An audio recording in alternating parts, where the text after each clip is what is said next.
Good morning. How are you doing this morning? All right, today I want to talk about the largest transference of wealth that is ever going to happen is going to happen in the next 5 years.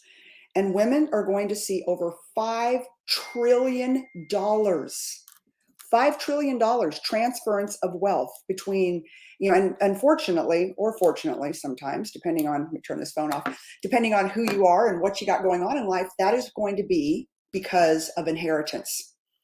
And so, what are women going to do with this money? And this has been something that I have worked on for the last, well, since I got into real estate, which was almost 4 years ago. I have been passionate about helping women build their empires. And that was one of the reasons that the first phone call I made when I started at eXp Realty, the first was Mr. Grant Cardone. And most of you know, if you follow me, if you know, is that Elena Cardone is on my real estate team. She's, I brought the Cardones to the company, and I have learned so much studying the empire, right? Studying how to build an empire. Like, I have been a student of my billionaire friends. I was a student before, and I think it's great to be a millionaire, but how many billionaires do you know? And how many billionaires do you know that have made billions because of real estate? I'm going to say I actually know a few now, to be honest. I work with three billionaires: Glenn Sanford, our chairman, Glenn Stearns, and Grant Cardone, and Elena Cardone. All right. So I've got three billionaires in my circle. And so I study them. I study what they do. I study what they invest in. I read what they read. Like, why wouldn't you? And you guys know, if you follow me and if you're on any of these streams, you follow me, I go where the success is. I sit at the tables. I'm in the room. I know what to do to help people build generational wealth. 90% of wealthy people, and I say wealthy, let's just say $10 million or more net worth, and that isn't even that wealthy anymore, I'll be honest with you, but $10 million, 90% of their holdings are in real estate. I mean, I've got this stock right now, y'all, that I've got 6 figures in. It has gone down over 50% in the last 8 weeks.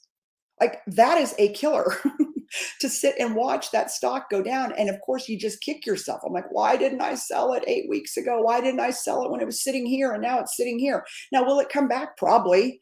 Probably. The whole tech industry got its teeth kicked in, right? So, but it does a mental thing to you. But I will promise you this: there is not one piece of real estate that you will invest in that will lose 50% in 8 weeks. It will not happen. It will not happen. Put my name on it.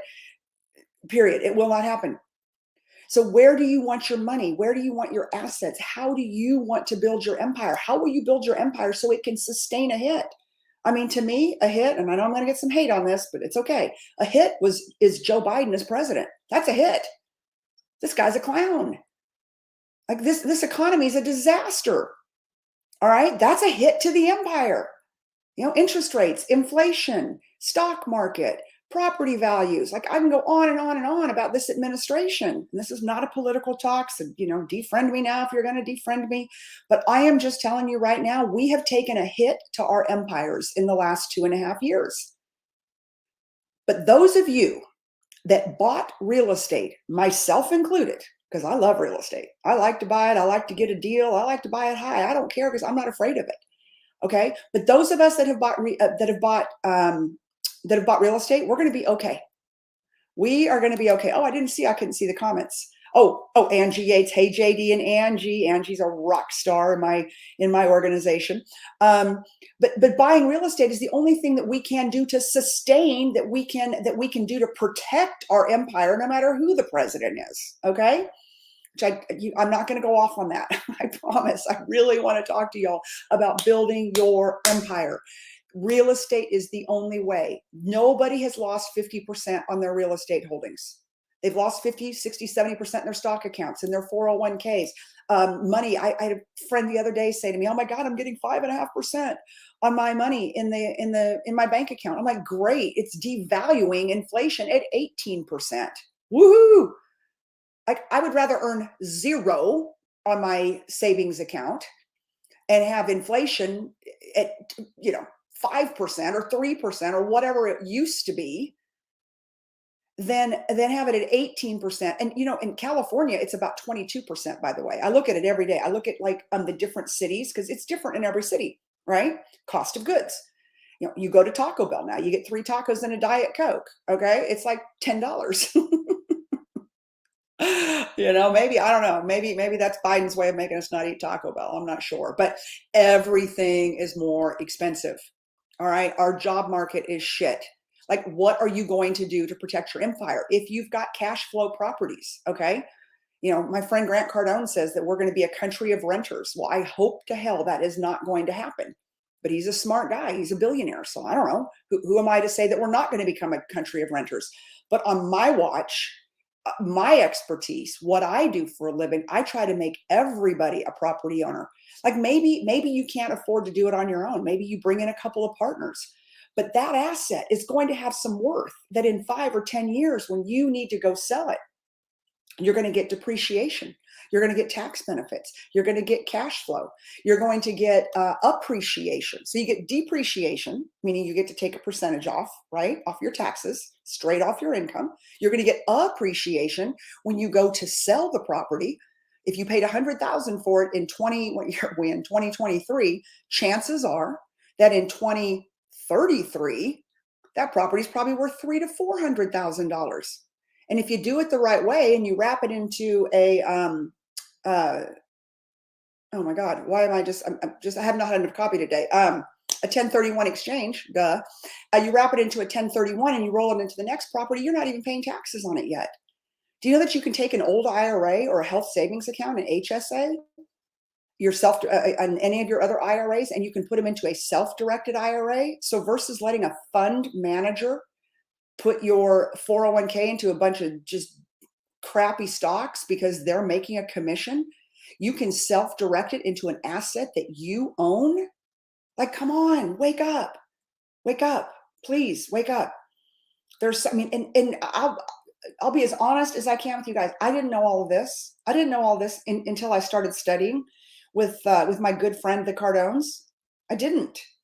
I thought I was a pretty savvy investor. I'm a shark now, straight up shark. I know what I'm looking for. I know what works. I know what cash flow is. I know what depreciation, appreciation. I can do a whole spreadsheet on a property and go, this is a good asset. Or this is a dog, a dog with fleas.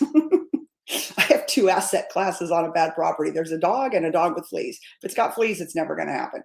So anyways, so we made a commitment the other night. I was on the phone with Grant and Elena, and Grant was giving us one of his coaching sessions, which, by the way, I'm super grateful for. I mean, you guys know what it costs to work with Grant, hundreds and thousands of dollars an hour.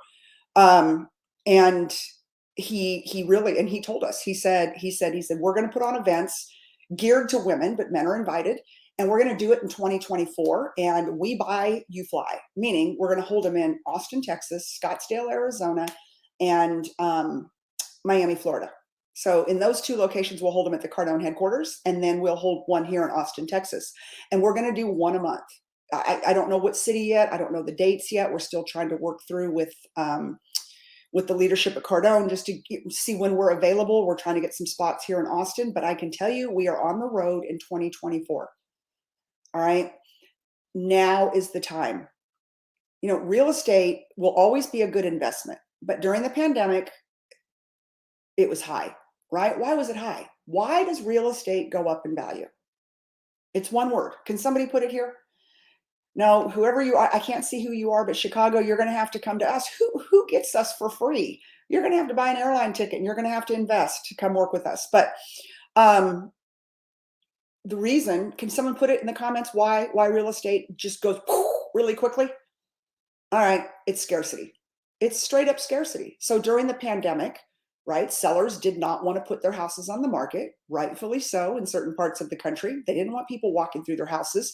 So there were not as many houses on the market as there were buyers looking to buy a house to be able to capture that low interest rate. Now, I will tell you, that's not a good think process. It's not a good think process thinking, okay, rates are 2%, so now I'm going to go out and overpay for a house. It isn't. It should be opposite of that, right? Interest rates don't matter. You date the rate. You marry the house.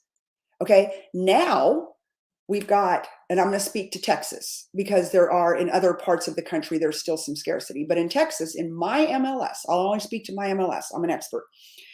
We have about a 4-month supply, maybe a 5-month supply. I haven't looked in the last couple of days, but we have plenty of houses, right? I mean, there are some parts of the country that have a 2-week supply. I've got agents out in Southern California on the beach, and they have a 2-week supply. So there's still a multiple offers. All right. But right here in Austin, Texas, we have enough houses. So we have more houses than we have buyers. So what starts to happen? You start to get into a price war. And it comes down to 3 things: property, condition, or excuse me, location, condition, and price. Those are the 3 things. You got to have the best property, meaning most likely updated because there's competition. You've got to have a great location because nobody wants to live in, wherever. I'm not going to put down anywhere, but people want to be centrally located, and you got to have the right price. And it isn't pricing it to 30 days ago. And I've got some sellers right now that are just kicking and screaming, but I don't create the market. The market is what the market is. All right. So if you sell low, you buy low. If you sell high, you buy high. I mean, it's just one of those things. So take that into account. Interest rate, who cares? It doesn't matter. It doesn't matter what the rate is if you can secure the asset on sale. And then I've got a lot of people that say, okay, I want to get in the game, but I don't have any money. Well, you've got assets that you don't even realize you have. You've got an old 401k, you've got an HSA, you've got family. You can form a family LLC, and you can go put your money into it, and then you can go acquire assets. I mean, there are some crazy prices on houses right now in Central Texas. I'm looking at them every single day.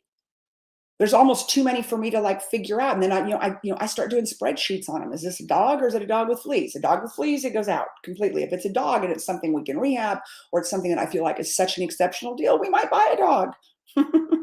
We're never going to buy a dog with fleas. Okay. And then there are assets that are still overpriced for the market. So, how do you become a savvy investor? Ladies, especially. All right. Data doesn't lie. I'm going to do the 80-20 rule.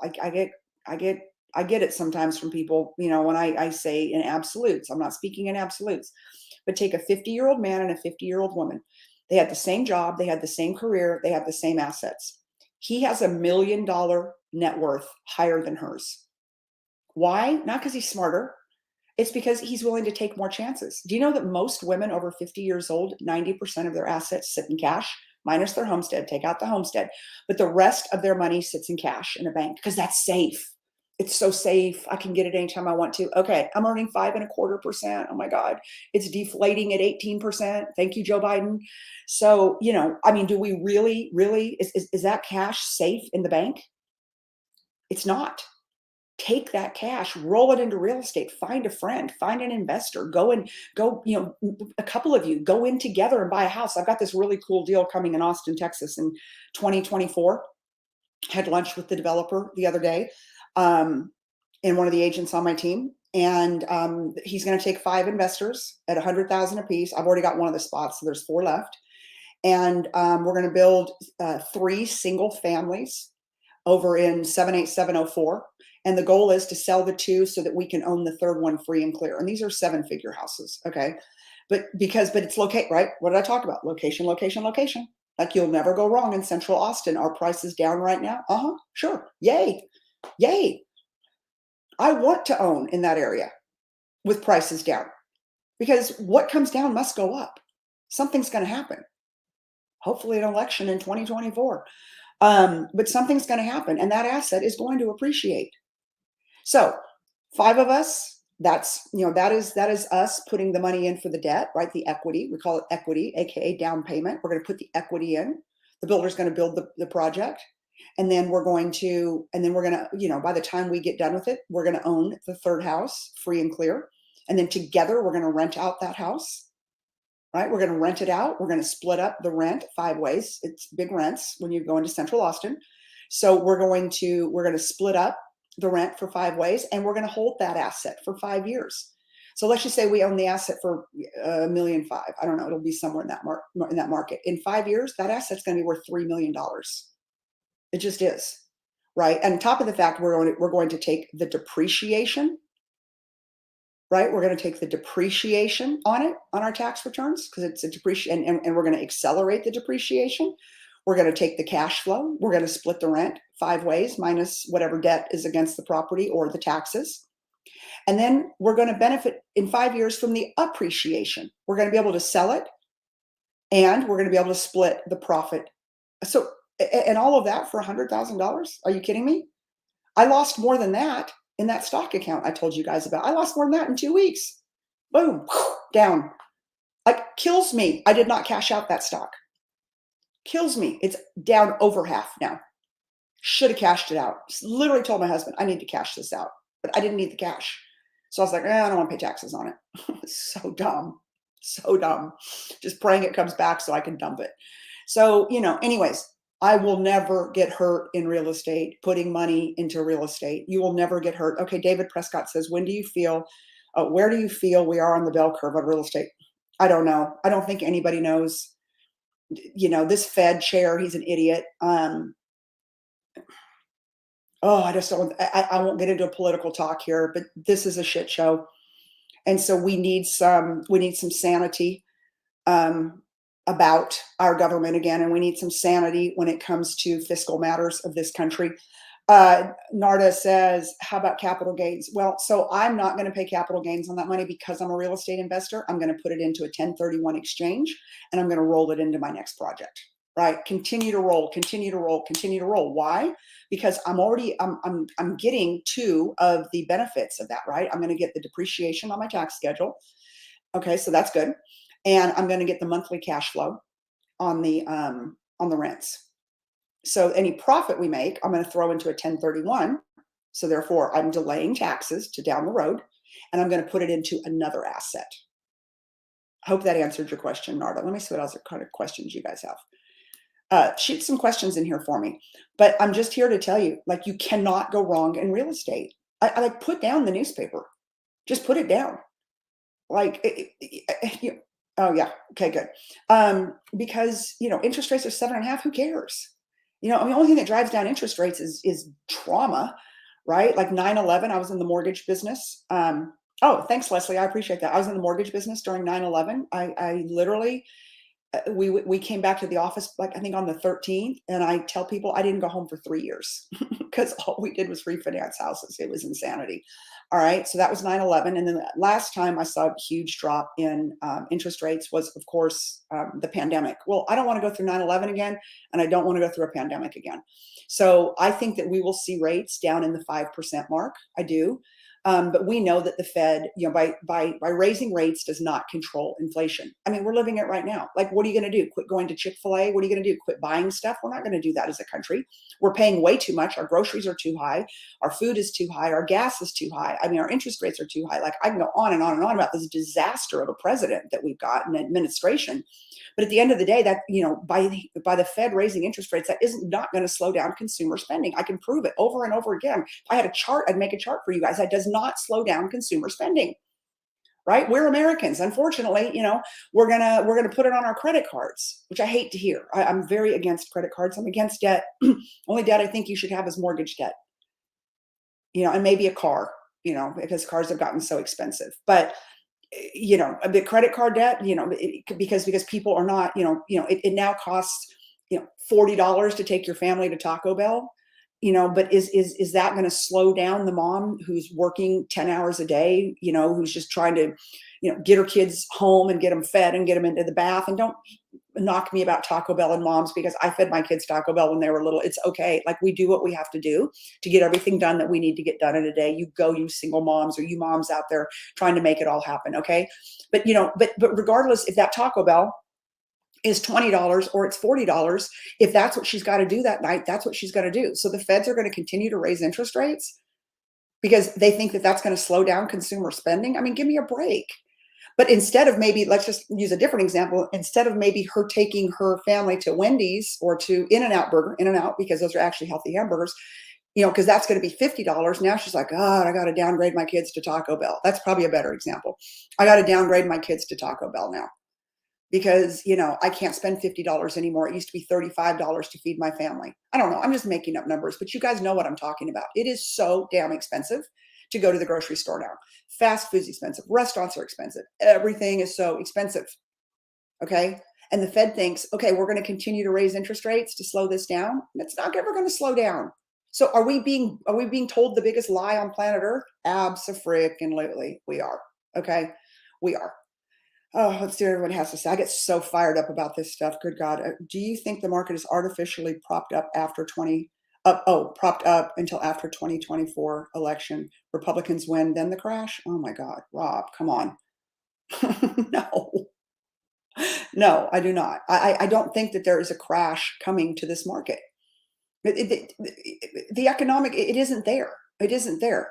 Real estate is not so overly inflated. I'm going to give you guys a little tip. And God, some of my real estate friends are going to get mad at me, but why not? If you want to look at I want to say this the right way. In my market, we believe that the right price for a house today in this market is at 2019 prices, which you can go back and do that research. Okay. That's not a crash. That's an adjustment. The only reason our market went in Texas is because of scarcity. During the pandemic, everybody wanted to live in the great state of Texas. We did it right. We handled the pandemic the right way, and our governor did a good job. Okay, shoot me now too if you want to, whatever. And so everybody came to the red states. That's what happened. All right. So you have scarcity. You have more people and not enough houses. So what happens? You get into a buying frenzy. You got one house on a street, you got 10 people that want to buy it. So what happens? It drives up the price. So if you take $100,000 house and you sell it for 150, that has now driven up the price because it's a comparable, a comp. It's driven up the price of the whole neighborhood. That's artificial. All right. So if you go back to 2019, which our market was very strong, and I'm talking about Texas, I can't speak to every market, although I've got agents in about every major market.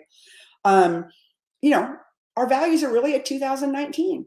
We had a very strong economy in 2019. We're not going to crash. Yeah, Lisa, happened in Arizona too. Narda, we'll cycle back around. Remember when interest rates were 10 plus? Hey, they were 14, 15, 16, 17%. So for everybody to get it in their head that because interest rates are not 2.375 that we're crashing, that's wrong. It's just wrong. But I digress. What I want to say is that you will never lose money in real estate if you hold it long enough. Even people that bought at an artificial price, at a high price in 2021, 22, okay? Really in 21, I would say. And I was in the real estate game then. I was playing the bidding war for my clients. I had clients that paid $100,000 over, $200,000 over. They wanted the house, okay? In my mind, that was forward paying the appreciation, all right? Could they sell it today for what they paid for it? Maybe not. It doesn't matter, because if you hold real estate long enough, it will come back and it will it'll go forward. That is an asset that you can hold on to. It's an asset that nobody can take away from you as long as you can pay for it. So let's see that's what happened in Arizona too. You guys give me some more stuff here. Excellent work, Lisa. Thank you very much. There's just so much to talk about. There's so much to unwrap when you talk about real estate. And I will lose followers over this. I know that. But it is tied to the politics, and it is tied to what the Fed is doing, and who's in control of the Fed, right? And what's happening. So I will always bet on our country, no matter who the president is. I will always bet on the United States of America. We are a great country for a reason. We are a resilient country. But I will tell you this, if you want to protect your empire, if you want to grow your empire, and I'm not talking about like a short race, I'm talking about, or let's see, a sprint, I'm talking about a marathon. You want to run the marathon of building generational wealth, then you will invest in real estate. You'll become an accredited investor. You'll become an unaccredited investor. You'll become a multifamily owner. You'll buy your own homestead. You'll find some people to come together, and then you will invest together to buy an asset. I don't care what the asset is. I've got friends out there that say, don't buy single family, don't do this. I don't care. I'm going to say they're wrong. I'm saying you buy any piece of dirt. God's not making any more dirt. Okay. You buy any piece of dirt that you can afford, all right? Put it all on the line. Stick your money in a piece of dirt. Any dirt, I don't care. Single family, duplex, triplex, fourplex, multifamily. Maybe you just get into a REIT. Maybe you become an accredited investor, I don't care what it is. Put your money in real estate, because there are so many tax loopholes around real estate that you will never get with any other investment that you're going to make. So you're going to save on what you pay the government. You're going to have forward appreciation, right? You're going to have depreciation, appreciation. You're going to have a cash flow asset. And a cash flow asset means that is what, like, that you go to bed at night and it makes money. It makes money because it's paying you. Ching, ching, ching, ching, ching, ching, ching, ching. Don't you want, you want multiple streams of income, but this is the safest thing you can do. Whether the economy is great, whether there's a Republican in office, a Democrat in office, it doesn't matter. This is where to put your money. One of my very dear friends, and most of you, put it in the comments. What do you think about Airbnb and migrating? Oh boy, David, we should have a separate conversation. Bristol, I was going to talk about that. And so we do need a women's investors club, and we're working on that. And Bristol's working on that with me. What about Airbnbs? Airbnbs scare me a little bit right now. They scare me because of the municipalities trying to either get rid of them or tax them, and that's because of the hotel lobbies, right? So, that is not my area of expertise. So I'm not going to try to speak too much to it, but I would not buy an Airbnb. I wouldn't. And it's not because I don't think they're great. I think, number one, in the great areas, I think that there's too many of them, number one. Number two, I think the hotel lobbies have really come after them. The local municipalities have overtaxed them now. And it's tough. I've got a very dear friend who's got the cutest Airbnb in a resort town known to man, and her bookings have just gone like this. We just talked about it the other day. So I think it was a great idea for a while. And then, the damn government got involved. The lobbyists and the government screwed up what I think was a great entrepreneurial hack. And I think it's great in some areas, but I think it's overpopulated in a lot of areas. But again, I don't call myself an expert when it comes to Airbnbs. So that's just my opinion, maybe not an expert opinion. All right, y'all. Well, I need to roll. I hope that this provided some value to you. I really do. Send me a message if you've got any questions. I'm in Central Texas. If you want to talk about investing in Central Texas, I've got this, I told you guys, this smoking deal that I'm personally investing in. There'll be 5 people, 100,000 a piece. I'm going to take the first spot at the 100,000. And I like it because it's different. It's a little different than the multifamily game, but I believe in the developer, and I believe in shaking things up a little bit, right? So anyways, oh, thank you, David. Great to see you too. And let's see what Nardo say. People need to readjust their mindset. Those that bought high must be upside down short term, but they have to hold on longer. That's all it is. You just got to hold on a little bit longer. But you will never, ever, ever, ever, ever, ever, ever, ever, ever, read my lips, ever, ever, ever, ever, ever lose money in real estate if you hold it long enough. So it doesn't matter what you paid for it. I don't care what your cost basis is. Doesn't matter. Does not matter. I don't care if it was 18% when you bought it. That doesn't matter either. God is not making any more dirt. And so in the great United States of America, dirt will always have value, because God knows those people are coming like crazy over the border. Millions and millions of people are entering our country all the time. So you got to have dirt. And the more dirt you have, the more you can protect yourself. Okay, I'm going to go on that note. All right, everybody, take care, and I'll be back.